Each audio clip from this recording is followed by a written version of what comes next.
بسم اللہ الرحمن الرحیم۔ شروع اللہ کے نام سے جو بڑا مہربان نہایت رحم والا ہے۔ اولئک علی ھدی من ربہم واولئک ھم المفلحون۔ ترجمہ: یہی وہ لوگ اپنے رب کی طرف سے ہدایت پر ہیں اور یہی لوگ فلاح اور نجات پانے والے ہیں۔ یعنی وہ لوگ جن کے اوصاف پچھلی آیت میں بیان ہوئے، مثلاً غیب پر ایمان لانا، نماز قائم رکھنا، اللہ کے دیے ہوئے رزق میں سے دینا، حضور صلی اللہ علیہ وآلہ وسلم پر جو اترا اس پر ایمان لانا، آپ صلی اللہ علیہ وآلہ وسلم سے پہلے جو کتابیں اتریں ان کو ماننا اور آخرت پر یقین رکھ کر وہاں کام آنے والے نیک اعمال کا کرنا، برائیوں اور حرام کاریوں سے بچنا، یہی لوگ ہیں جو کہ ہدایت یافتہ ہیں، جنہیں اللہ تعالیٰ کی طرف سے نور ملا اور بیان و بصیرت حاصل ہوا، اور انہی لوگوں کے لیے دنیا اور آخرت میں فلاح و نجات ہے۔ ایک مرتبہ حضور صلی اللہ علیہ وآلہ وسلم سے صحابہ کرام نے سوال کیا کہ حضور صلی اللہ علیہ وآلہ وسلم، قرآن پاک کی بعض آیتیں تو ہمیں دھاڑس دیتی ہیں اور ہماری امید قائم کرا دیتی ہیں، اور بعض آیتیں کمر توڑ دیتی ہیں اور قریب ہوتا ہے کہ ہم نا امید ہو جائیں۔ آپ صلی اللہ علیہ وآلہ وسلم نے فرمایا، میں تمہیں جنتی اور جہنمی کی پہچان صاف صاف بتلا دوں؟ پھر آپ نے الف لام میم سے مفلحون تک پڑھ کر فرمایا، یہ تو جنتی ہیں۔ صحابہ رضی اللہ عنہم نے خوش ہو کر فرمایا، الحمدللہ، ہمیں امید ہے کہ ہم انہی میں سے ہوں گے۔ پھر آپ نے ان الذین کفروا سے عظیم تک تلاوت کی اور فرمایا، یہ جہنمی ہیں۔ انہوں نے کہا، ہم ایسے نہیں۔ حضور صلی اللہ علیہ وآلہ وسلم نے فرمایا، ہاں۔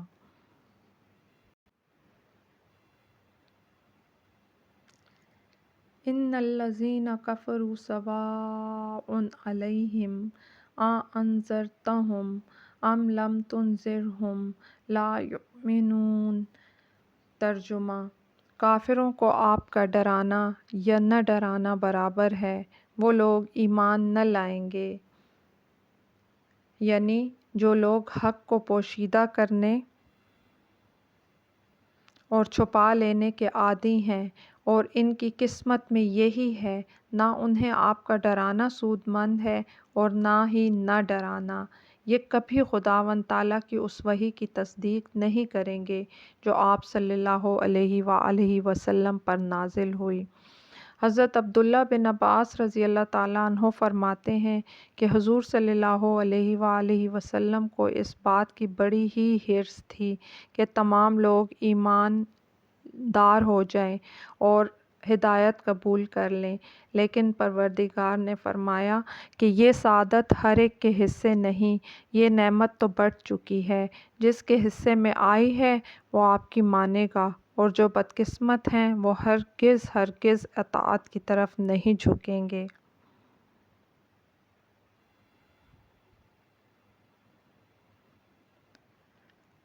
ختم اللہ علی قلوبہم وعلی سمعہم وعلی ابصارہم غشاوۃ ولہم عذاب عظیم۔ ترجمہ: اللہ تعالیٰ نے ان کے دلوں پر، ان کے کانوں پر مہر کر دی ہے اور ان کی آنکھوں پر پردہ ہے، اور انہی کے لیے بڑا عذاب ہے۔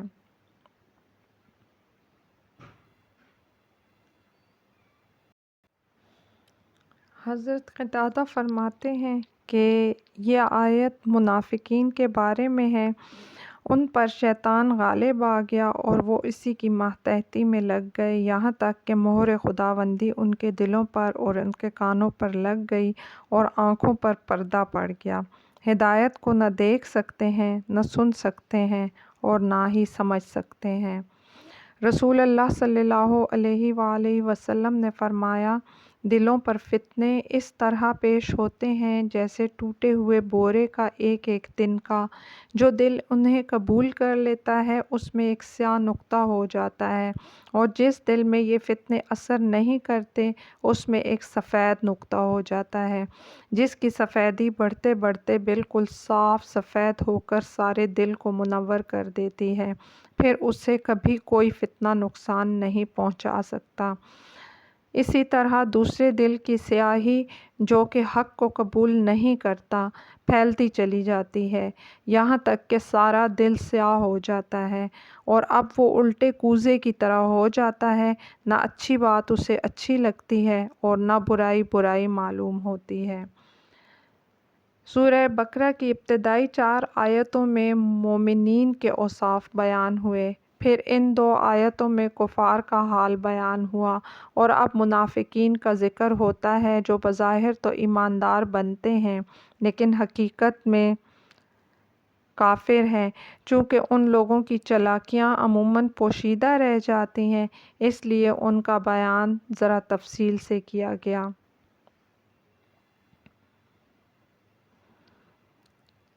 وَمِنَ النَّاسِ مَن يَقُولُ آمَنَّا بِاللَّهِ وَبِالْيَوْمِ الْآخِرِ وَمَا هُم بِمُؤْمِنِينَ۔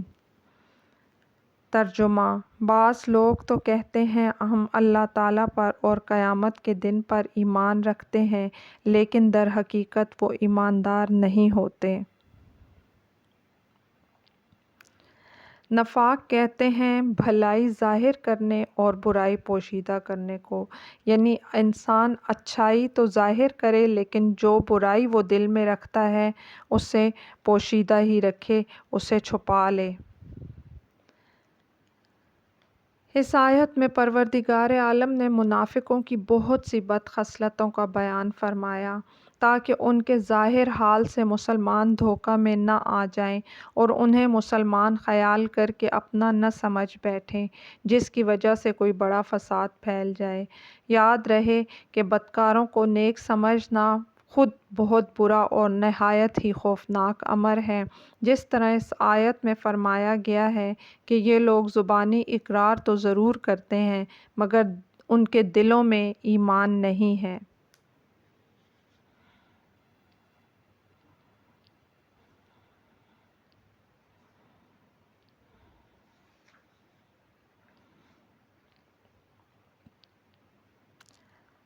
یخادعون اللہ والذین آمنوا وما یخدعون الا انفسهم وما یشعرون۔ ترجمہ: وہ اللہ تعالیٰ کو اور ایمان والوں کو دھوکہ دینا چاہتے ہیں لیکن دراصل اپنے تئیں دھوکہ دے رہے ہیں مگر سمجھتے نہیں۔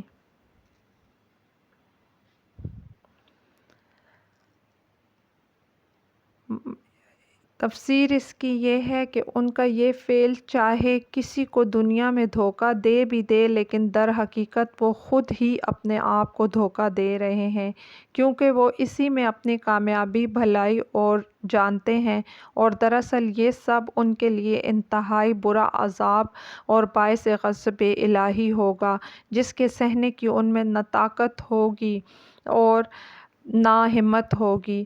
پس یہ دھوکہ حقیقتاً ان پر خود ہی وبال بن کر ٹوٹے گا، اور وہ جس کام کے انجام کو اچھا جانتے ہیں وہ ان کے حق میں برا اور بہت ہی برا ہوگا۔ ان کے کفر، شک اور تکذیب کی وجہ سے ان کا رب ان سے ناراض ہوگا، لیکن افسوس وہ اس کا شعور ہی نہیں رکھتے اور یہ اپنے اندھے پن میں مست ہیں۔ ابن جریر اس کی تفسیر میں فرماتے ہیں کہ لا الہ الا اللہ کا اظہار کر کے وہ اپنی جان اور مال کا بچاؤ کرنا چاہتے ہیں، یہ کلمہ ان کے دلوں میں جاگزین نہیں ہوتا، یعنی وہ دل سے اس کلمے کو نہیں مانتے اور نہ پڑھتے ہیں۔ حضرت قتادہ فرماتے ہیں منافقوں کی یہی حالت ہے کہ زبان پر کچھ، دل میں کچھ، عمل کچھ، عقیدہ کچھ، صبح کچھ اور شام کچھ۔ ان کی مثال اس کشتی کی طرح ہے جو ہوا کے جھونکے سے کبھی ادھر ہو جاتی ہے کبھی ادھر، یعنی ڈولتی ہی رہتی ہے، اس میں کسی قسم کی کوئی اسٹیبلٹی نہیں پائی جاتی۔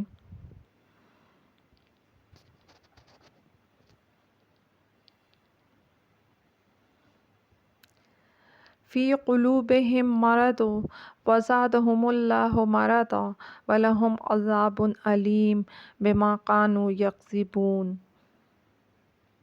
ترجمہ: ان کے دلوں میں بیماری تھی، اللہ تعالیٰ نے انہیں بیماری میں بڑھا دیا اور ان کے جھوٹ کی وجہ سے ان کے لیے دردناک عذاب ہے۔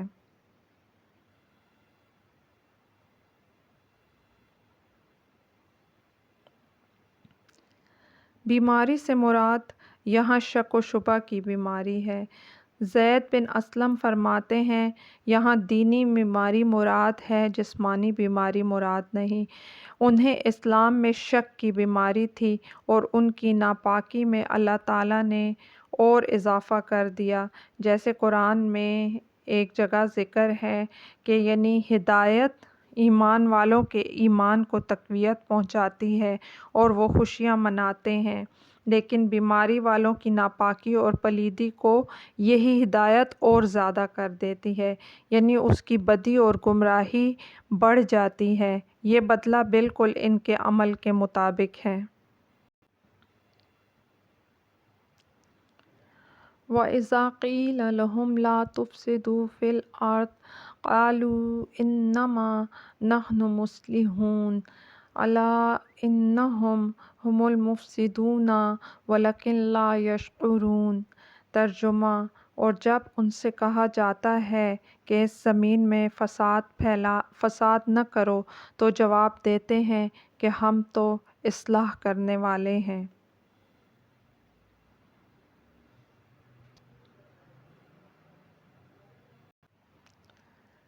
حضرت عبداللہ بن عباس، حضرت عبداللہ بن مسعود اور نبی صلی اللہ علیہ وآلہ وسلم کے بعض اور صحابہ کرام سے روایت ہے کہ یہ بیان بھی منافقوں کے لیے ہی ہے۔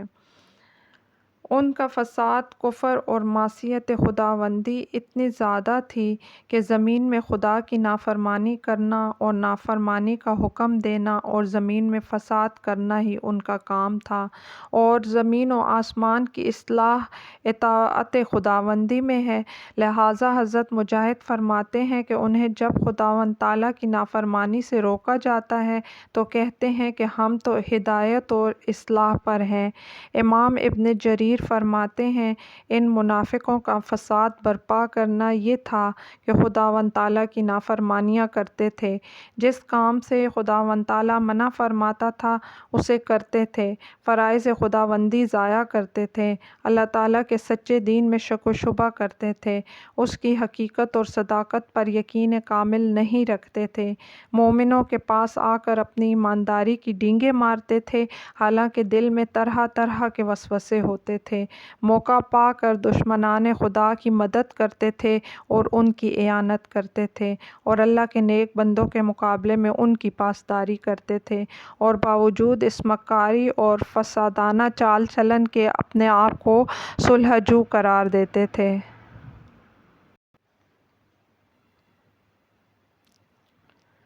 الا انہم ھم المفسدون ولکن لا یشعرون۔ خبردار رہو، یقیناً یہی لوگ فساد کرنے والے ہیں، لیکن ان کو شعور نہیں۔ منافق لوگ تو جہنم کے نچلے طبقے میں ہوں گے اور ہرگز تم ان کے لیے کوئی مددگار نہ پاؤ گے۔ یہ اللہ تعالیٰ کا فرمان ہے۔ چونکہ منافقوں کا ظاہر اچھا ہوتا ہے، اس لیے مسلمانوں سے حقیقت پوشیدہ رہ جاتی ہے، اور وہ ایمانداروں کو اپنی چکنی چپڑی باتوں سے دھوکہ دے دیتے ہیں، اور ان کے بے حقیقت کلمات اور کفار کی پوشیدہ دوستیوں سے مسلمانوں کو خطرناک مصائب جھیلنے پڑتے ہیں۔ پس بانی فساد تو اصل میں یہ منافقین ہی ہیں۔